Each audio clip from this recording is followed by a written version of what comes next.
They think they know what they're about to see. Sun, smiles, music spilling into the streets. A country that feels like a long vacation. What no one tells you is that Spain is not loud. It's layered. It doesn't introduce itself all at once. It waits. You land expecting color, and yes, the color is there, but beneath it is something quieter, something heavier. A country that has learned to survive by hiding its deepest emotions in plain sight. You feel it the moment you slow down enough to notice the pauses between conversations, the way people linger before answering, the way joy and melancholy coexist without apology. Tourists talk about Spain as if it's a mood. But Spain is a memory. A long one. Walk through Madrid early in the morning, before the cafes pull out their chairs and before the city puts on its confident face. The streets are almost shy. Balconies still half asleep. Old buildings breathing quietly, as if they've seen too much to rush into another day. No one tells you that Spain wakes slowly, not because it's lazy, but because it respects time. Time here is not something to conquer. It's something to negotiate with. People rush through Spain trying to collect moments like souvenirs, a photo with a flamenco dancer, a plate of paella, a sunset in Ibiza. But Spain doesn't reveal itself to collectors. It reveals itself to witnesses. In Andalusia, the sun is unforgiving, yet the people move with grace, as if they've made peace with intensity. White villages cling to hillsides, not for beauty, but for survival, built to reflect heat, to endure. No one tells you that even the architecture in Spain is an act of resistance. Every stone is a conversation with nature, history, and necessity. Flamenco is not a performance. It's a confession. Tourists clap at the rhythm, unaware that flamenco was born from pain, Romani suffering, exile, hunger, longing. The stomp of the foot is not for spectacle, it's grounding. It says, I am still here. When a singer's voice cracks, that is not imperfection. That is Spain being honest. And Spain values honesty more than comfort. Barcelona sells you freedom, creativity, movement. But beneath goddess curves and the Mediterranean breeze is a city that has never stopped negotiating its identity. Catalonia doesn't just want to be seen, it wants to be understood. No one tells you how political daily life can be here, how flags on balconies are not decoration but declarations. Even silence can be a statement. In small bars, old men argue about football the way other countries argue about religion. Not because it's trivial, but because it's sacred. Teams here carry memory, class, region, pride. You're not choosing a club, you're choosing a story. Spain remembers everything, even when it pretends not to. The Civil War is not in museums only. It's in the way grandparents lower their voices when certain topics come up. It's in the unmarked graves, the unfinished conversations, the families that learn to survive by not asking too many questions. No one tells you that Spain's warmth is not innocence, it's resilience. Travel brochures don't show you the interior of the country. They don't tell you about Extremadura, vast and quiet, where landscapes stretch endlessly and villages seem suspended in time. They don't tell you about Castilla-La Mancha, where the horizon humbles you, where windmills aren't symbols, they're reminders of stubborn hope and imagined battles. Spain's natural beauty is not dramatic in the way postcards promise. It's patient. The north is green in a way that feels almost secret. Galicia smells like rain and earth and salt. The ocean there doesn't sparkle, it broods. Cliffs fall into water that has swallowed centuries of fishermen's prayers. No one tells you that Spain has a Celtic soul in places, that bagpipes exist here, that myths travel quietly across borders. Food in Spain is not about excess. It's about timing. Tomatoes picked when they're ready, not when they're convenient. Olive oil treated with reverence. Meals stretch for hours not because people are indulgent, but because they understand something many places have forgotten. Eating together is an act of trust. Siesta is not laziness. It's refusal. A refusal to let productivity erase humanity. A reminder that the body is not a machine. No one tells you that Spain protects its afternoons like a fragile treasure, even as the modern world pushes back. In Valencia, fireworks explode in daylight during Las Fallas, loud enough to shake your chest. It's celebration, yes, but also release. Fire is cleansing. Noise is renewal. Spain doesn't whisper its festivals, it burns through them. And yet, walk a few streets away, and you'll find stillness. An elderly woman watering plants on her balcony. A child kicking a ball against a wall that has outlived empires. Life happening without performance. That's the Spain no one advertises. The ordinary Spain. The Spain where young people carry both ambition and exhaustion, where leaving feels necessary and staying feels loyal. Where love is expressive but guarded. Where people laugh easily and trust slowly. Spain does not ask you to admire it. It asks you to stay long enough to feel it. And if you do, if you stop chasing highlights and let yourself be absorbed, you'll realize something quietly unsettling. Spain changes the way you relate to time, to pleasure, to loss. It doesn't shout this transformation. It lets it happen gently, like the slow darkening of a summer evening, when the air cools and conversations deepen, and you suddenly understand that the most beautiful moments were never the ones you planned to see. They were the ones Spain didn't tell you about. Say continue when you're ready, and I'll carry on seamlessly into the next stretch. And that realization doesn't arrive all at once. It settles in slowly, almost quietly, the way Spain itself does. You begin to notice how the country resists being consumed quickly. Even its beauty seems to pull away from you if you stare too hard, as if it prefers to be glanced at sideways, discovered in moments when you weren't trying. No one tells you that Spain is a country of thresholds. Between old and new, between devotion and doubt, between celebration and fatigue, you feel it in the cities first. Madrid is confident, but not arrogant. It doesn't beg for approval. It functions like a heart, busy, central, always working, yet emotionally restrained. People here dress with intention but rarely to impress. There's a seriousness beneath the humor, a discipline beneath the warmth. Madrid doesn't perform romance, it offers companionship. In the evenings, when the heat loosens its grip, the city exhales. Streets fill, not with spectacle, but with routine joy. Friends leaning into conversations that have been ongoing for years. Couples walking without urgency. Children staying up later than they should, because here, life does not end at sunset. No one tells you that Spain adjusts childhood to life, not life to schedules. And then there's the soundscape. Spain is not constantly loud, but it is constantly alive. Cutlery clinking, shoes against stone, the low murmur of conversation that rises and falls like breathing. Silence here is never empty, it's observant. It watches. Tourists often mistake friendliness for openness. But Spaniards are not immediately transparent. They are kind, yes, but intimacy is earned. Conversations may begin lightly, but depth arrives later, once trust has warmed the space. No one tells you that Spain teaches patience in relationships, that closeness is something that unfolds, not something you claim. Travel south again, and the light changes. In Seville, the sun sharpens edges, intensifies color, makes shadows feel deliberate. Orange trees line streets not for decoration, but tradition. Their scent hangs in the air, sweet and faintly bitter, like many things here. No one tells you that Spain loves contrasts, the sweet with the sharp, the joy with the ache. Semana Santa looks like devotion from the outside.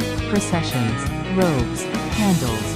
But inside, it's a choreography of memory and belonging. People cry openly, not always out of faith, but out of inheritance. These rituals are older than doubt. Participation doesn't require belief, it requires respect. Spain allows you to stand inside tradition without demanding certainty. And yet, for every procession, there is rebellion. For every church, a late-night debate. Spain is deeply Catholic in its imagery, but increasingly secular in its thinking. No one tells you that contradiction is not a problem here, it's a coexistence. When you head east, toward the Mediterranean, the rhythm loosens. Life leans outward. Balconies open wider. Meals stretch later. The sea becomes a companion, not a backdrop.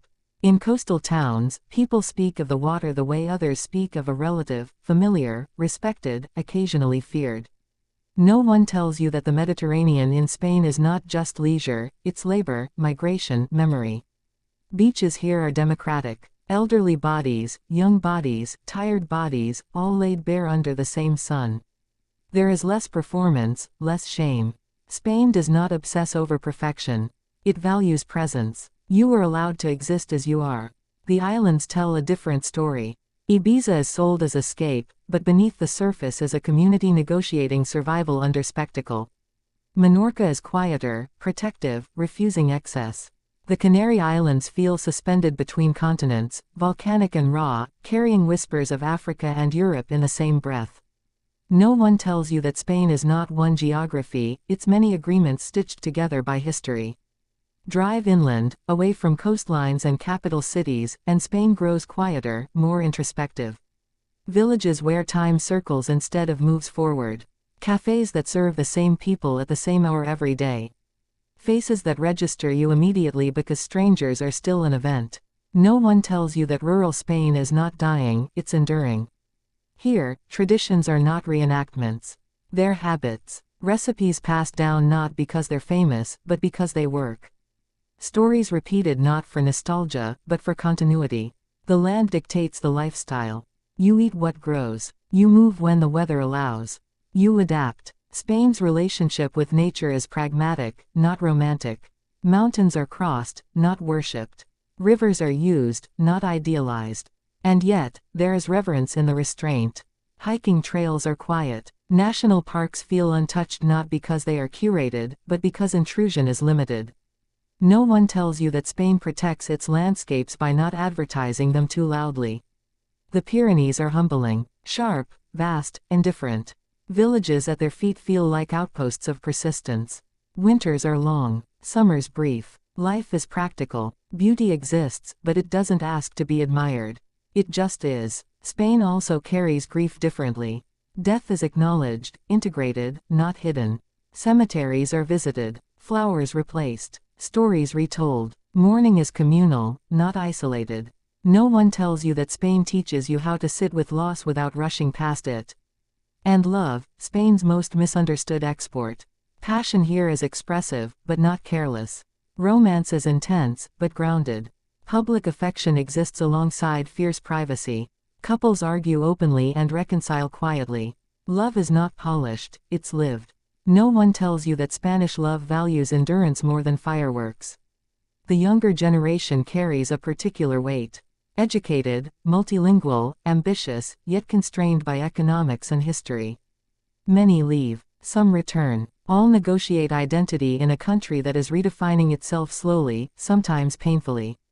Spain does not reinvent, it revises. Tourism has reshaped cities. Rents rise. Neighborhoods thin. Locals retreat inward. Hospitality remains, but with caution. No one tells you that Spain is tired of being consumed, even as it continues to welcome. There is a quiet plea beneath the smiles: see us, not just our surface. And still, generosity persists. Directions offered without hesitation. Meals shared spontaneously. Time given freely. Spain has learned that what you protect too tightly disappears faster. By the time you realize all this, your trip is almost over. You've seen landmarks. You've tasted dishes. You've taken photos. But what stays with you is harder to name. A different relationship with slowness. A comfort with contradiction. A respect for depth over display. Spain doesn't chase you when you leave. It waits. And long after you're gone, in quieter moments, you'll remember not the highlights, but the pauses. The way the light fell on stone at dusk. The sound of voices overlapping without urgency. The feeling that life, when allowed to unfold fully, does not need constant explanation. And even that alteration is quiet. It doesn't announce itself as transformation. It feels more like a subtle realignment, as if something inside you has shifted a few degrees and now the world looks slightly different from every angle. No one tells you that Spain teaches you how to live with complexity without demanding resolution. In many places, contradiction feels like failure. In Spain, it feels like truth. You can love your country and criticize it fiercely in the same breath. You can honor tradition while questioning its relevance. You can feel proud and frustrated at once. Spain does not force you to choose one narrative. It allows you to hold several, even when they disagree. This is why conversations stretch late into the night. Not because people are indecisive, but because they understand that understanding takes time. Opinions here are not sound bites. They are stories, shaped by family history, by region, by memory. No one tells you that listening in Spain is an act of respect, not passivity. The landscape keeps reminding you of this. Vineyards grown in stubborn soil. Olive trees older than nations, still producing, still standing. These are not symbols for tourists, they are proof. Proof that endurance doesn't need drama. That survival can be quiet and dignified. Spain's relationship with beauty is deeply unpretentious. Flowers grow from cracks in walls. Laundry hangs from balconies like flags of domestic life. Old women wear black not for mourning, but habit. Nothing is curated for your approval. And somehow, that makes it more beautiful. No one tells you that Spain is not obsessed with youth. Age here is visible, respected, integrated. Elderly people are not hidden away, they occupy space. They sit in plazas, comment on life, remember things others have forgotten. Their presence anchors time. Spain doesn't pretend aging is optional. It treats it as continuity. Children, too, are woven into daily life. Restaurants accommodate noise. Streets adapt to play. There is patience for chaos because it is understood as growth. No one tells you that Spain designs life for humans, not efficiency. When crisis arrives, as it has, repeatedly, Spain absorbs it collectively. Economic collapse, health emergencies, political unrest. These moments do not erase community, they test it. And while the scars remain, so does the instinct to gather, to argue, to help, to persist. Music reveals this resilience best. Not the polished performances, but the spontaneous ones. Someone singing from a balcony. A guitar appearing at a gathering without announcement. Songs everyone knows, even if no one remembers where they learned them. Music here is communal memory, passed mouth to mouth. The same is true of food. Recipes are rarely written down. They are adjusted by feel, by smell, by memory. Exactness is less important than continuity. No one tells you that Spanish cuisine is not about perfection, it's about transmission. As you move through Spain long enough, you stop seeing it as romantic. And that is when it becomes intimate. Romance idealizes, intimacy accepts. You begin to see flaws clearly, and love the place not despite them, but because of how openly they exist. You see bureaucracy that moves slowly. Infrastructure that shows its age. Inequalities that linger unresolved. Spain does not hide these things. It lives alongside them. There is frustration, yes, but also humor, patience, and an understanding that life is not meant to be frictionless. No one tells you that Spain is emotionally literate. People here recognize feelings quickly. They name them. They express them. Tears are not emergencies. Anger is not immediately pathologized. Joy is shared without suspicion. Emotions are allowed to be temporary states, not permanent identities. This emotional fluency shapes friendships. Bonds deepen over time, not proximity. Loyalty matters more than convenience. Once you are in, you are in. But entry is slow. Spain teaches you that trust is not owed, it is built. As night deepens, the cities soften. Light spills onto stone. Conversations lower. Laughter becomes warmer, less performative. This is when Spain feels most itself, not in spectacle, but in presence. The world narrows to whoever is sitting across from you. And slowly, almost without noticing, you begin to mirror this. You stop checking the time. You stop planning responses while others speak. You allow moments to unfold without rushing to define them. No one tells you that Spain recalibrates your nervous system. It reminds you that life does not need to be constantly optimized to be meaningful. That value can exist without visibility. That progress does not always look like speed. When you eventually leave, because most people do, you carry Spain in subtle ways. In how you eat, in how you argue, in how you wait, in how you grieve, in how you celebrate small things without explanation. Spain does not follow you. It doesn't need to. It trusts that if you truly saw it, not just the surfaces, but the spaces between, you will recognize its imprint later, in moments when life slows just enough for you to breathe. That is what no one tells you about Spain. Because it's not something you learn there. It's something you realize afterward. And afterward becomes a long time. Longer than you expect. Spain has a way of extending itself beyond geography, beyond memory, beyond the moment you thought the experience ended. It doesn't cling, but it lingers. It settles into habits you don't realize you're adopting until someone points them out to you. No one tells you that Spain teaches you how to disagree without abandoning each other. Arguments here are not fractures. They are ventilation. People speak over one another not to dominate, but to participate. Passion is not treated as aggression. It is treated as investment. When voices rise, it often means people care enough to stay in the conversation. Spain does not equate calm with truth. It equates engagement with sincerity. This is visible everywhere, in family lunches that stretch too long, in political debates at cafe counters, in friendships that survive years of distance and disagreement. Spain assumes continuity. It expects relationships to bend, not break. The streets themselves reflect this philosophy. They are not optimized for speed. They curve, narrow, surprise you. You walk slower because you must, and then you realize you don't mind. The city is not trying to get you somewhere faster. It is trying to keep you present. Even the climate insists on adaptation. Heat forces rest. Rain reshapes plans. Wind alters mood. Spain does not insulate life from nature. It integrates it. You learn to negotiate your day with the environment rather than override it. No one tells you that this negotiation builds humility. In the countryside, this humility deepens. Farmers speak of weather the way others speak of fate. There is effort, yes, but also acceptance. Control is limited. Outcomes are uncertain. And still, people plant, harvest, persist. Spain understands effort without entitlement. This mindset carries into daily life. You do your part. You show up. You wait. You adapt. Spain does not promise reward proportional to effort, but it honors effort regardless of outcome. There is dignity in trying, even when success is uneven. No one tells you that Spain has a complicated relationship with success. Public praise is often deflected. Achievement is acknowledged, then quickly grounded. Pride exists, but arrogance is distrusted. You are allowed to excel, but not to detach yourself from others. Because of it, Spain values contribution more than distinction. You feel this in how artists are treated. Revered, yes, but also human.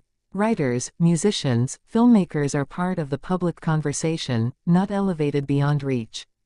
Their work is debated, criticized, loved loudly. Spain does not place art on a pedestal. It places it at the table. That table is central to everything. Meals are not interruptions to life. They are life. Decisions are made over food. Conflicts soften over shared dishes. Silence becomes comfortable between bites. Spain knows that nourishment is social as much as physical. And food itself tells stories no one explains to you. Dishes shaped by scarcity, by invasion, by climate. Ingredients borrowed, adapted, preserved. Every recipe is evidence of contact, of survival, of exchange. Spain's cuisine is history you can taste. The same is true of its streets. You walk past Roman walls without signage. Moorish courtyards repurposed as government buildings.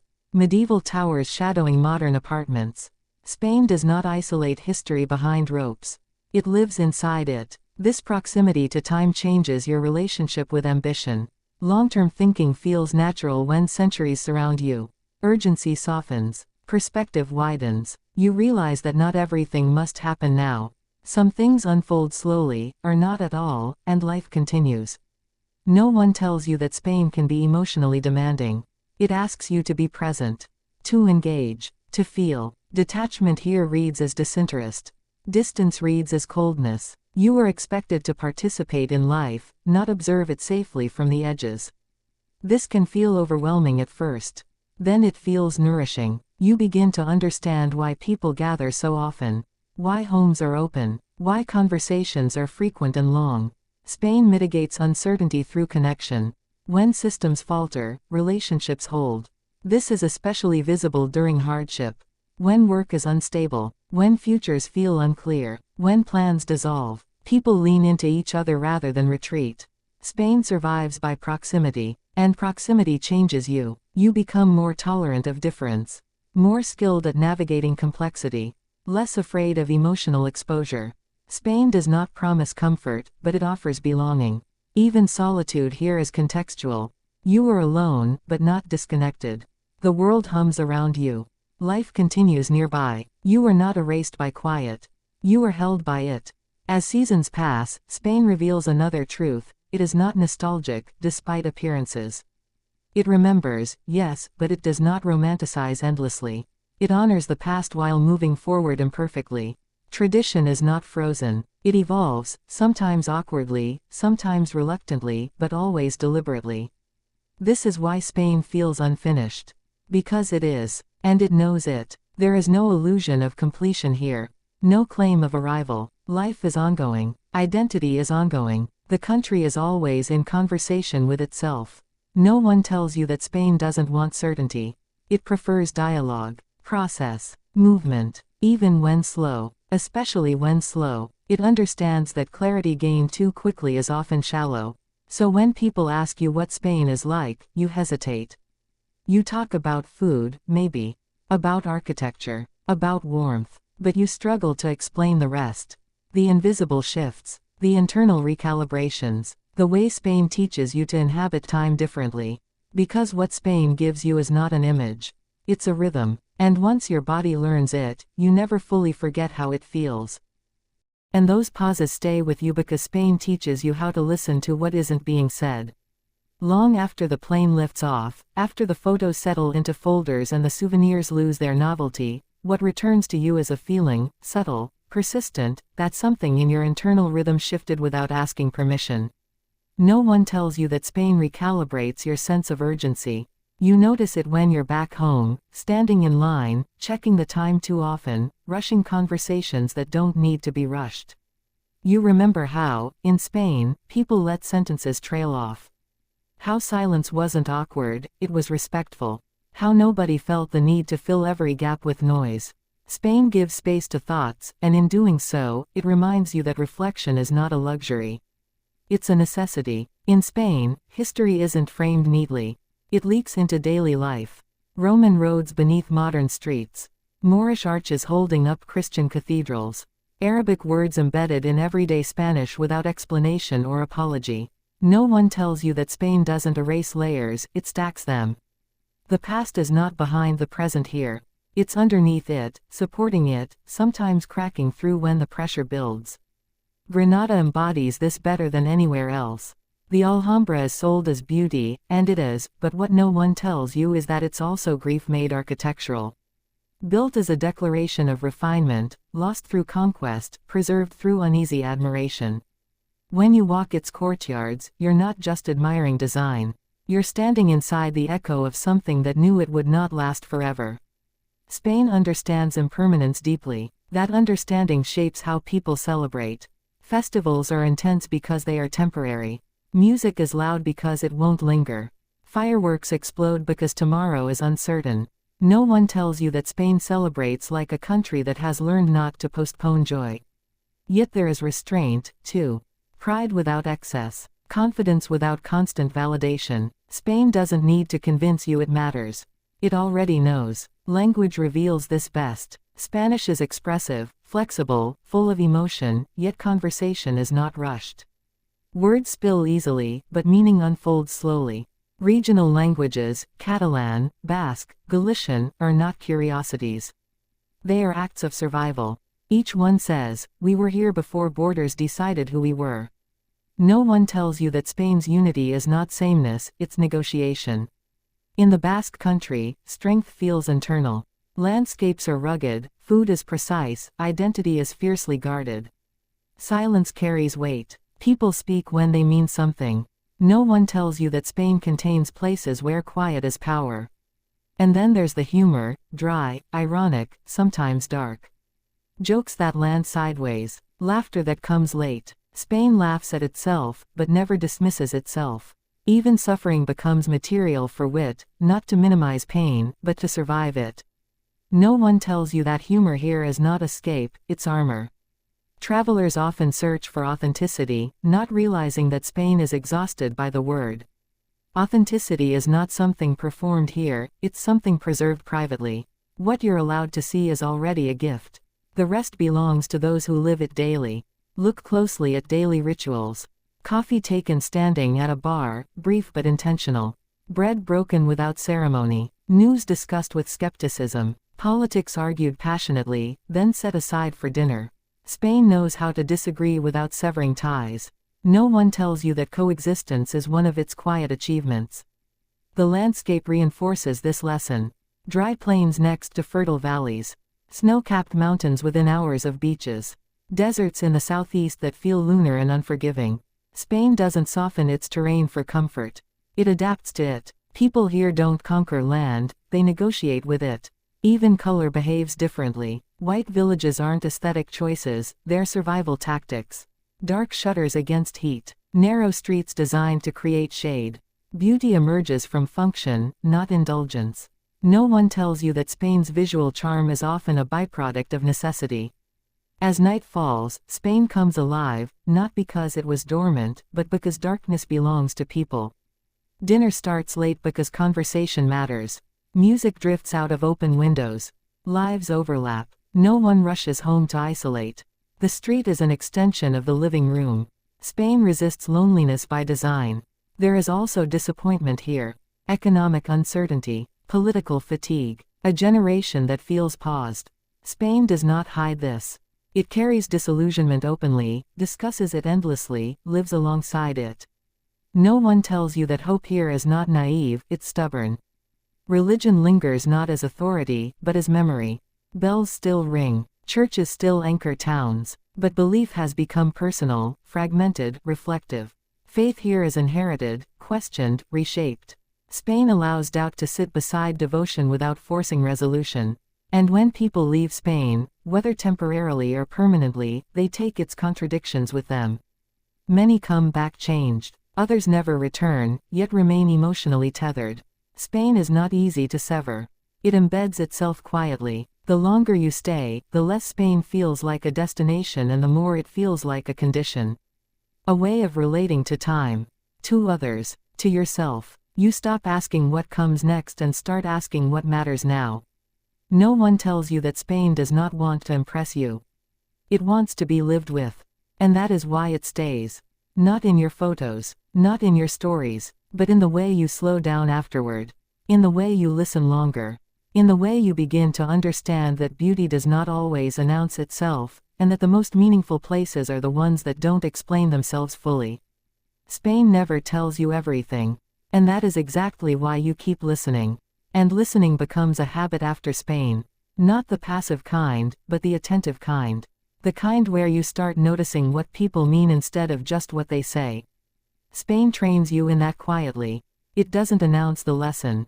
It lets you absorb it through repetition, through lived experience, through observation. No one tells you that Spain is a country shaped by waiting. Waiting for rain in dry regions where the land cracks open like an old wound. Waiting for work in towns where opportunity arrives slowly, if at all. Waiting for political change that feels perpetually promised and perpetually delayed. And yet, this waiting does not paralyze life. It runs alongside it. People don't stop living because they are waiting. They build joy in parallel. You see it in how celebrations are planned even when money is tight. How weddings are large not because wealth is abundant, but because community is. How funerals are crowded, not out of obligation, but out of presence. Spain does not believe in going through things alone. In small towns, everyone knows everyone, but not in a suffocating way. It's a shared awareness, a collective memory. Your history here is not private, it's held by others. That can feel comforting or heavy, depending on where you stand. No one tells you that anonymity is a luxury Spain doesn't fully offer, and that intimacy is the trade. There's a phrase you hear often, no pasa nada.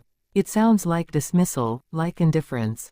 But it isn't. It's reassurance. It means, this, too, can be survived. This, too, will pass. Spain speaks resilience in casual language. The rhythm of work tells another story. Productivity exists, ambition exists, but it does not dominate identity the way it does elsewhere. Your job is something you do, not who you are. People introduce themselves without titles. Status is less important than reliability. No one tells you that Spain quietly resists turning people into their professions. And then there's art. Everywhere. Not curated, not elevated beyond reach. Murals on crumbling walls. Poetry scratched into benches. Music spilling from apartments. Creativity here is not reserved for elites. It belongs to the street. To the everyday. Spain creates because it has always needed ways to process reality. Museums house masterpieces, yes, but life itself is the exhibition. An elderly man playing dominoes with theatrical seriousness. Teenagers leaning against ancient stone walls, scrolling phones against centuries of history. A bride stepping out of a church built before her language even existed. No one tells you that Spain layers the sacred and the mundane without conflict. Even conflict itself is handled differently. Arguments are loud, emotional, expressive, but rarely final. Voices rise, hands gesture, feelings spill out, and then people move on. Spain allows emotion without punishment. You were not shamed for feeling strongly. You were expected to feel. This is why outsiders sometimes misread Spain. They see intensity and assume chaos. They hear passion and assume volatility. But underneath is structure, unspoken, inherited, understood. Spain runs on social agreements rather than rigid enforcement. Break them too often, and you will feel the consequences. Respect them, and doors open quietly. No one tells you that hospitality here is selective but sincere. Spaniards will help you without hesitation, but belonging is gradual. You are welcomed, not absorbed. Integration is an act of patience, not performance. As the years pass, Spain continues to change. Immigration reshapes neighborhoods. New accents enter old conversations. Foods blend. Traditions adapt. And yet, Spain does not panic about losing itself. It has survived far worse transformations. It trusts continuity over control. The natural world mirrors this confidence. Wildfires scar the land, yet regeneration follows. Droughts strain communities, yet water is managed collectively. Mountains erode slowly, shaping new forms. Spain does not expect permanence, it plans for endurance. There is also solitude here, misunderstood by visitors. Moments of deep quiet, empty plazas at noon, long stretches of road with nothing but wind and sky. These are not signs of abandonment. They are breathing spaces. Spain allows emptiness without fear. In cities, the past and future argue constantly. Modern buildings rise beside medieval ones. Technology advances while traditions persist. The tension is visible, audible, lived. No one tells you that Spain does not resolve these tensions, it balances them. And balance is the real lesson. Between pleasure and responsibility, between memory and possibility, between individual desire and collective life. Spain does not promise happiness. It offers equilibrium. By the time you understand this, you've stopped trying to define Spain. You let it exist without summary. You accept that some places are not meant to be explained cleanly. They are meant to be experienced unevenly. Spain doesn't give you answers. It gives you better questions. Questions about what matters, about how much you really need, about why you rush, about who you share time with, about what kind of life feels sustainable, not impressive. And once those questions settle in you, Spain has already done what it intended to do. It doesn't follow you. It doesn't demand loyalty. It simply alters the way you move through the world. That is, what no one tells you about Spain, not because it's hidden, but because it can't be marketed.